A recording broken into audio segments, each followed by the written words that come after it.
Congressman Paul, I think you have questions and concerns about the bonanza in the hedge fund industry. Do you? Yes, I think this is not a consequence of free markets. What's happening is there's a transfer of wealth from the poor and the middle class to the wealthy. This comes about because of a monetary system that we have. When you inflate a currency or destroy a currency, the middle class gets wiped out. So the people who get to use the money first, which is created by the Federal Reserve System, benefit. So the money gravitates to the banks and to Wall Street. So that's why you have more billionaires than ever before. Today, this country is in the middle of a recession for a lot of people. Michigan knows about it. Poor people know about it. The middle class knows about it. Wall Street doesn't know about it. Washington, D.C. doesn't know about it. But it's because of the monetary system and the excessive spending.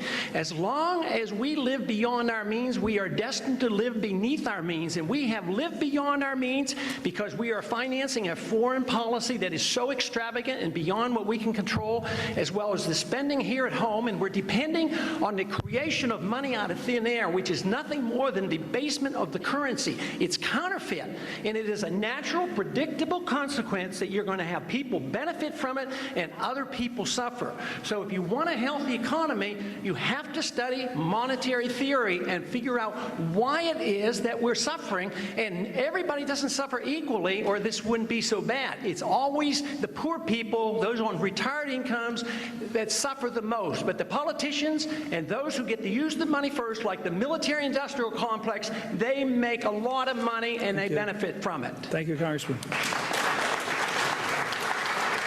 Same question. Should a Dubai company be able to own 20% of NASDAQ? Congressman. If there's no conflict with national security, certainly yes, they should. This is the story. Dubai owning NASDAQ. Is there security issues? I don't think they're a threat to our national security, no. So they would be able to. Congressman Paul, would we have gone to war in Iraq if we weren't so dependent on Middle East oil? Probably not, but that should not be a reason. That's an old theory. It's mercantilistic. It's neo-colonialism that you have to maintain your supply routes and your natural resources.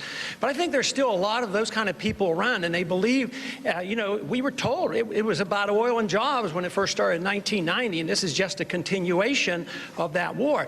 Indeed, this war is a mistake. It was a mistake to go in. It's very costly, and it has a lot of economic ramifications.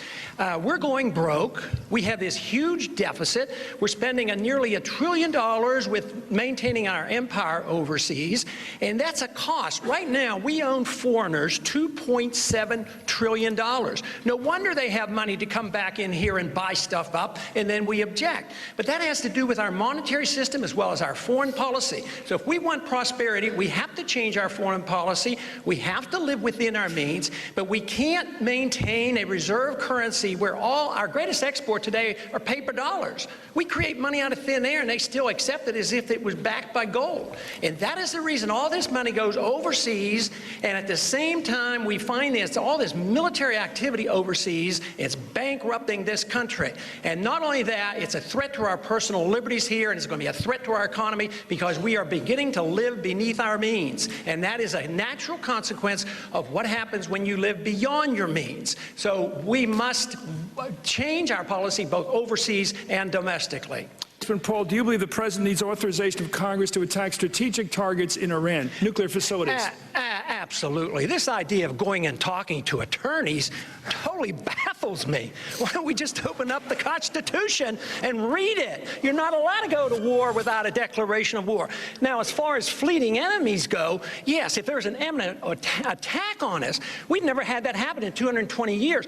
The thought that the Iranians could pose an imminent attack on the United States is preposterous. There's no way. This is just this is just war propaganda, continued war propaganda, preparing this nation to go to war and spread this war not only in Iraq but into Iran unconstitutionally. It is a road to disaster for us as a nation. It's a road to our financial disaster if we don't read the Constitution once in a while. Around the horn, Congressman. And the point that I think it was Congressman Paul made before, that we've never had an imminent attack. I don't know where he was on September 11. That was no country. That was 19 thugs. It had nothing to do with a country. And since September, Well, I think it was kind of organized in Afghanistan and Pakistan. Polls show that Republicans are known as the party of national security and of moral values. But polls also show that voters look now, at least, to the Democrats to handle the economy. How are you going to win back their confidence in order? Congressman Paul. Well, first, we have to have a sound economy, and we don't. We're overtaxed, we're overregulated, we work with a currency that is non-functional, and our prosperity is slipping. And we are overextended overseas. You can't have a prosperous economy at home when you're spending all the money overseas. You can't even have a strong national defense if you're spending all this money overseas in wars that we're not winning. So if we want a prosperous economy here, we have to change these policies, and we can't be bailing out farmers and subsidizing ethanol. This is just the wrong way to go. The taxpayers pay for the subsidies, and then they pay for higher prices when they buy the gasoline or buy the food. It never works. Are unions good for America? And please act like you're a member of a union and limit it to 30 seconds. Okay? I'll start with Congressman Paul. Please, we have to limit it to time.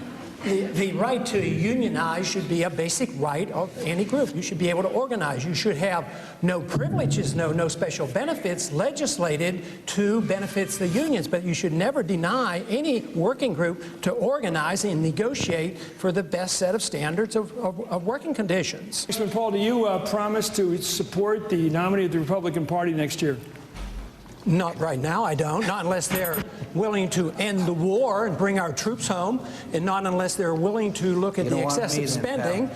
No, I'm not going to support them if they continue down the path which has taken our party down the tubes. I mean, we've lost credibility because of all our spending, because we have violated the civil liberties of all the American people, and we have adopted the Democrats' foreign policy. Why don't we run on George Bush's foreign policy of a humble foreign policy and no nation building, and don't police the world? Then I'll support